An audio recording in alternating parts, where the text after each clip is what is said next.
Commerce with maths तो ले लिया है मैम, बट इस मैथ्स को कैसे पढ़ा जाए? क्या maths as an optional subject लेके क्या मैंने सही किया है? अरे भाई, पहली बात, अपने ऊपर सेल्फ डाउट करना बंद करिए। जिस सब्जेक्ट से आप प्यार करने लगते हो वो आपको लगता है यार ये तो हलवा है। एक ही रूल है, एक टीचर एक किताब, एक टीचर एक किताब पकड़ लिया ना, बस आपको उतना ही करना है।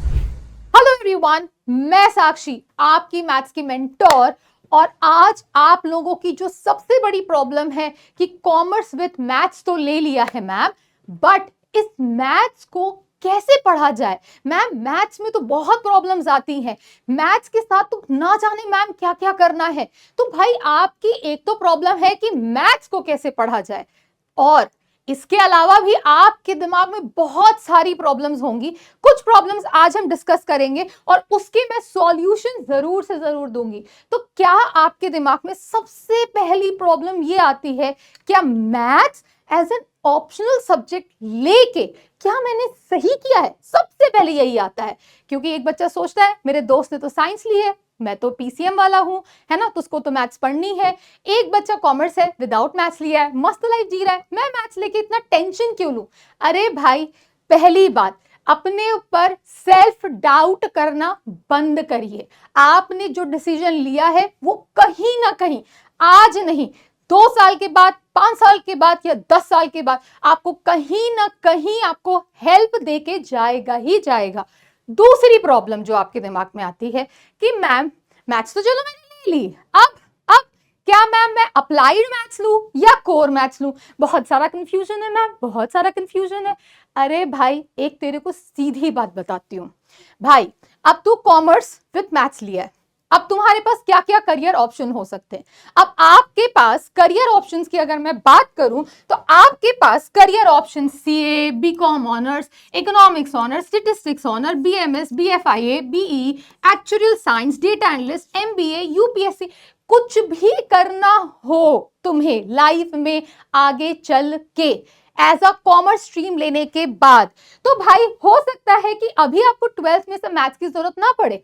सीए में मैथ्स कंपलसरी नहीं है, बीकॉम ऑनर्स के लिए आपको बेस्ट कॉलेज चाहिए, स्टैटिस्टिक्स ऑनर के लिए बेस्ट कॉलेज चाहिए, कुछ भी चाहिए, आपको एट द लास्ट मैथ्स पढ़नी ही पड़ती है। कहोगे मैम यूपीएससी में मैथ्स कहाँ आती है? अरे भाई, यूपीएससी का कभी पेपर दोगे तुम कभी ग्रेजुएशन के बाद, तो आपका उसमें आता है सी सैट का पेपर, वहां पर भी आपका क्वांटिटेटिव एप्टीट्यूड, उसमें आपको पास होना पड़ता है, और कहीं ना कहीं मैथ्स आती ही आती है।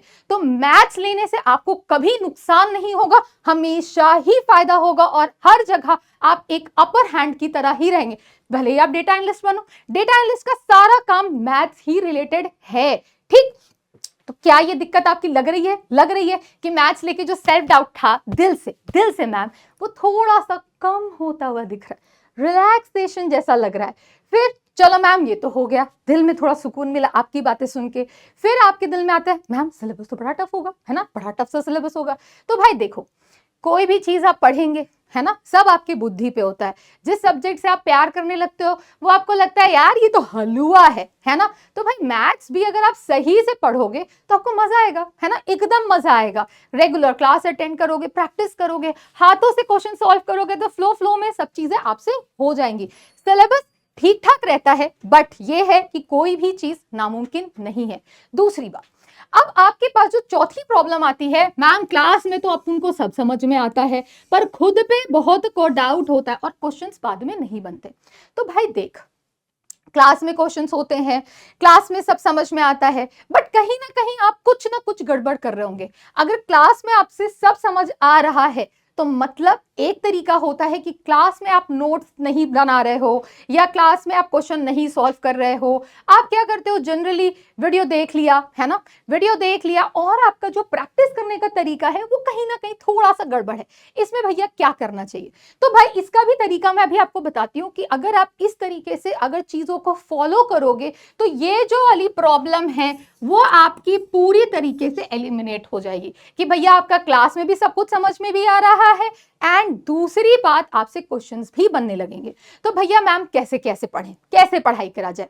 तो देखो भाई, पढ़ने के लिए भाई जो भी टीचर तेरे को पसंद है ना, चाहे वो यूट्यूब पे हो, चाहे क्लास में हो, चाहे वो ऑफलाइन हो, चाहे ऑनलाइन हो, जो भी तुम्हें पसंद है, राइट? देखो, हर इंसान का पढ़ाया, हर इंसान का बोला हुआ आपको समझ आना चाहिए, ठीक? हर इंसान के पास अपनी प्रॉब्लम्स होती हैं। हो सकता है मैंने कुछ बोला भाई तेरे को नहीं समझ में आया, बट हो सकता है मैंने कुछ बोला और किसी को मस्त समझ में आया, तो मैं बेस्ट हो गई, है ना? तो आपको जिसका भी पढ़ाया समझ में आ रहा है, पहले तो आप उन्हें पकड़ लीजिए, फाइनलाइज कर लीजिए। एक टीचर मतलब एक टीचर, ऐसा नहीं है कि आप विंडो शॉपिंग पे गए हो, आज ये वाला टीचर, कल ये वाला टीचर, परसों ये वाला टीचर, नरसों वाला टीचर। ना ना ना, शॉपिंग पे नहीं गए हो, एक टीचर को पकड़िए, है ना? एक ही रूल है, एक टीचर एक किताब, एक टीचर एक किताब पकड़ लिया ना, बस आपको उतना ही करना है ना? इतना ही कर लोगे ना, जिंदगी में बहुत आगे बढ़ जाओगे, है ना? तो विंडो शॉपिंग पे नहीं जाना, है ना? फिर क्लास को भैया सीधा सभी यही बोलते, क्लास अटेंड करो, है ना? रेगुलरली अटेंड करो, कॉन्सेप्ट को समझो और नोट्स नहीं बनाओ। बहुत सारे बच्चे कहते हैं मैम हैंड रिटन नोट्स मिलेगा क्या? तो भैया हैंड रिटन नोट्स मैथ्स में कोई नीड नहीं है। आप ये लीजिए कॉपी, इसका रजिस्टर, है ना? क्लास में टीचर पढ़ा रहा है तो पहली बार आपको चुपचाप से यहां पर क्या लिखना है, कोई फॉर्मूला, कोई इंपॉर्टेंट बात टीचर ने बोली हुई है उसको लिखो। भाई बात की बातें तो आपकी किताब में एनसीईआरटी में लिखा है या आपकी बुक्स में लिखा है, जो इंपॉर्टेंट फॉर्मूला है और जो इंपॉर्टेंट बात है उसको आप लिखिए और चुपचाप से जो टीचर क्वेश्चन सॉल्व करा रहा है नंबरिंग देके आप सॉल्व करिए। हर समय आपको हर चीज लिखने की नीड नहीं होती है। नोट्स मत बनाइए, सिर्फ बढ़िया से एक मेंटेन्ड कॉपी बनाइए। फॉर्मूला क्वेश्चंस के कोई नोट्स नहीं होते हैं, ठीक? अब आप ये सोचते हैं हमको फॉर्मूला भी नहीं लिखना है, तो बेटा बिना फॉर्मूला लिखे कहां दिमाग में चमकेगा, है ना? फिर स्टार्ट सॉल्विंग, पहले क्या करिए, start solving questions of notes and example. तो देखो, कोई भी टीचर आपको कभी भी पढ़ाता है, किसी भी फॉर्मेट में पढ़ाता है, तो एक टीचर आपको पूरे सब्जेक्ट का, पूरे चैप्टर का हर वैरायटी ऑफ क्वेश्चंस कराता है डे बाय डे। एक दिन में तो कोई चैप्टर फिनिश नहीं होता है, तो डे बाय डे आपको हर वैरायटी के क्वेश्चंस कराता है। जो वो वैरायटी के क्वेश्चंस करा रहा है वो कहीं ना कहीं सफिशिएंट होते हैं और उस वैरायटी के क्वेश्चंस आपको कहीं भी मिल जाएंगे, आराम से आपकी टेक्स्ट बुक में मिल जाएंगे, आपके स्कूल एग्जाम्स में भी मिल जाएंगे। आपको उन सब वैरायटीज को सही से समझ के प्रैक्टिस करना है। फिर आता है अपने बेसिक को स्ट्रॉन्ग बनाओ। भैया बेसिक को स्ट्रॉन्ग नहीं बनाया तो सारी दिक्कत वहीं पर रह जाती है। हम क्या करते हैं, हम जनरली देखते हैं अरे मैडम वीडियो चल रहा है, मजा आ रहा है ना? मजा तो सबको आता है ना? अब एक बात बताओ, इंस्टाग्राम रील देखते हो, वाह व्हाट अ नाइस इंफॉर्मेशन, है ना? कोई बढ़िया चीज देखते हो स्टडी से रिलेटेड, अगर आपको लाइफ के लगता है वाह व्हाट अ नाइस इंफॉर्मेशन, देख के क्या होता है, आप हार्डली उसको रिटेन कर पाते हो, मुश्किल से 5 मिनट 10 मिनट, है ना? तो इसी को ही कहते हैं। आप फिर क्या करते हो, मैम इसीलिए तो मैं इसको सेव कर लेता हूं। अब बताओ, आपने इंस्टाग्राम रील या फिर यूट्यूब रील्स आपने जो सेव किया, आपने रिपीट टेलीकास्ट पे कितना देखा? नहीं देखा ना। आप अल्टीमेटली क्या करते हो, वीडियो खोलने से अच्छा यू फील लाइक कि अपनी बुक कॉपी खोल ले, हम वहां पर देख लेते हैं। तो बेसिक अगर स्ट्रॉन्ग रखोगे ना बेटा, तो आपके क्वेश्चंस जहां से भी ऐसे हिलते डुलते आएंगे, है ना, आपको जितना भी परेशान करेंगे आप उसे क्रैक तो कर ले जाओगे। कभी हो सकता है 25%, कभी 50%, कभी 75% और कभी का कभी पूरा का पूरा क्वेश्चन सॉल्व करोगे। और उस दिन जो दिल में जो खुशी होती है, उस खुशी का कोई ठिकाना नहीं होता है। तो देखो भैया, मैम ये तो आपने बातें बता दी, अब हम लोग कोर मैथ्स ले या अप्लाइड मैथ्स ले। तो देखो भाई, मैं एक चीज आप लोगों को बोलती हूँ, अगर आपके स्कूल में, एक चीज और मैं यहां पर बता देती हूँ, अगर आपके स्कूल में अप्लाइड या कोर में दोनों में से कोई दो ऑप्शंस दोनों अवेलेबल हैं। देखो स्टेट बोर्ड में भैया क्या प्रॉब्लम है कि आपके स्टेट बोर्ड में सिर्फ कोर मैथ्स होता है, सिर्फ सीबीएसई के अंदर ही आपका अप्लाइड मैथ्स होता है, ठीक है? अब कुछ सीबीएसई के स्कूल अप्लाइड मैथ्स नहीं देते, बट अगर आपके स्कूल में ये दोनों ऑप्शंस हैं तो I will do a preference to this, ये आपका प्रेफरेबल है ना? ये वाला आपका क्या है, प्रेफरेबल है। आप अप्लाइड मैथ्स को प्रेफर करिए ओवर टू कोर मैथमेटिक्स अगर आपके पास अप्लाइड का ऑप्शन है, क्योंकि भाई अप्लाइड में आप स्टैटिस्टिक्स वाली चीजें सीखते हो, बहुत सारी चीजें सीखते हो और ये कंपैरेटिवली इजी होता है कोर मैथ से। इतना भी इजी नहीं होता है बट यह कंपैरेटिवली होता है, तो इसीलिए फॉर अ कॉमर्स स्टूडेंट धीरे धीरे समय के साथ ये जो अप्लाइड मैथ्स है वो ऑल सीबीएसई वालों के लिए भी हो जाएगा, बट अभी नहीं,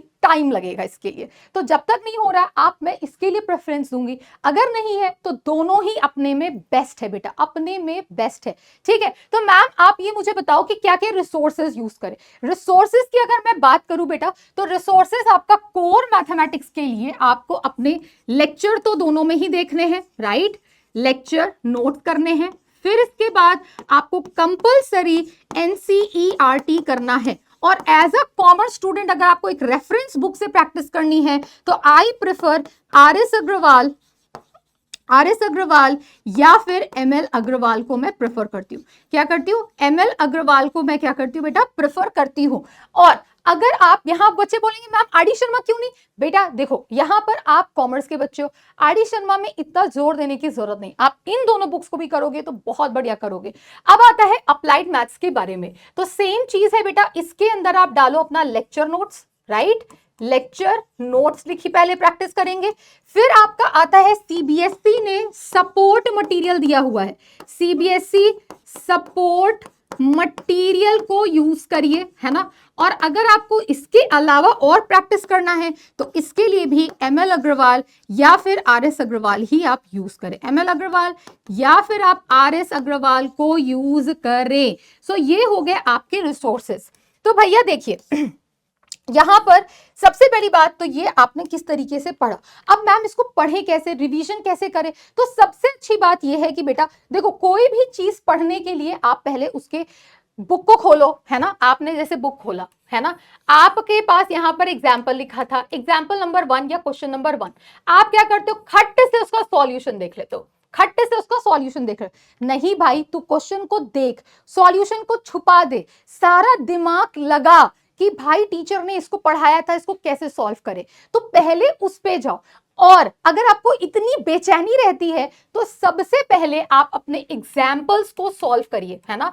जितने चैप्टर में एग्जाम्पल्स हैं पहले उसको सॉल्व करिए, एग्जाम्पल करने के बाद फिर आप एक्सरसाइज पे आइए, एक्सरसाइज पे आइए। अब मैम आपके दिमाग में आता होगा कि यार मैं कितना टाइम दूं, मैथ्स को कितना टाइम दूं, तो जो भी आपके स्कूल में लेक्चर्स हैं वो तो है ही है, बट मैंने एक चीज अपने लाइफ में नोटिस किया है कि अगर आप सब कुछ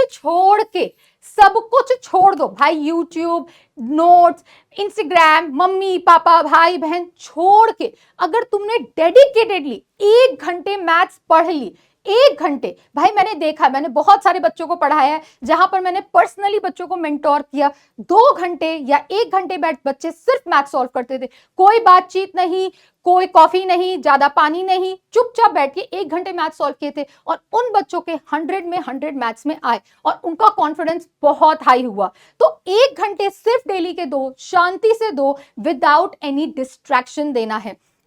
फिर आपको कहीं भी कोई भी क्वेश्चन लगता है कि मैम ये डिफिकल्ट है या इसमें कोई कॉन्सेप्ट था, उसमें ऐसे से बढ़िया सा स्टार बना दो, बढ़िया सा स्टार बना दो, ठीक। फिर अगर आपको बेयर मिनिमम चाहिए तो प्रैक्टिस 15 क्वेश्चन कर लो, अगर आपको बहुत बढ़िया नंबर चाहिए तो 30 क्वेश्चंस पर डे कर लो, पर डे 30 क्वेश्चंस करेंगे, इट्स मोर देन इनफ। अब आता है मैम रिवीजन की बारी। रिवीजन में आपको कुछ नहीं करना है, चुपचाप से अपने फॉर्मूले रिवाइज करो, नोट्स के ऐसे पन्ने नहीं पलटो, नोट्स के पन्ने नहीं पलटो, जो आपने स्टार मार्क किया है पहले उन क्वेश्चंस को सॉल्व करो, जो स्टार मार्क किया है उन क्वेश्चंस को सॉल्व करो, तुम्हें सारा कॉन्सेप्ट रिवाइज हो गया। फिर जो भी डिफरेंट टाइप के क्वेश्चंस है जहां स्टार था, ये डिफरेंट टाइप के क्वेश्चंस है, उसको करो एंड सेल्फ इवैल्यूएशन करो। मतलब क्या? टेस्ट दो। क्या दो भैया? टेस्ट दो, टेस्ट दो। फिर देखो कितने मार्क्स आ रहे हैं, मार्क्स कम आ रहे हैं तो उसको इवैल्यूएट करो, कहां गलती किया और क्या मिस्टेक किया। तो इसमें मोटी मोटी भाषा ये होती है कि भैया आप कोई चीज पढ़ेंगे तो आप भूल जाएंगे 100%। तो बच्चे कहते हैं कि मैम आज मैंने पढ़ा और 2 महीने के बाद मेरा दिमाग खाली हो गया, इट्स ओके, बट अगर आपने सही से पढ़ा, सही से रिवाइज किया, आपको सब आएगा। तो कहते नहीं है कॉन्सेप्ट कि कैसे को याद रखे, कॉन्सेप्ट कैसे याद रखे मैम, कॉन्सेप्ट कैसे याद रखे, कोई प्रॉब्लम नहीं बेटा, उसके लिए सिर्फ एक ही फॉर्मेट है, learn, practice, revise and forget, and वापस से उसको लर्न करिए। तो एक ही कॉन्सेप्ट है, learn, practice and revise, that's the only फंडा। आप कोई चीज भूल जाइए, फिर से रिवाइज करिए, आपको सारी चीजें आ जाएंगी। So that's it, and hopefully आपको ये वीडियो बहुत पसंद आया होगा, होपफुली आपको बहुत मजा आया होगा, और आपसे इस तरीके से अगर आपने पढ़ाई किया तो बेटा आई गारंटी यू कि 100 में आपके 95 प्लस स्कोर बनेंगे ही बनेंगे। सो मिलते हैं नेक्स्ट टाइम, तब तक के लिए बाय बाय, चचास एंड टेक केयर।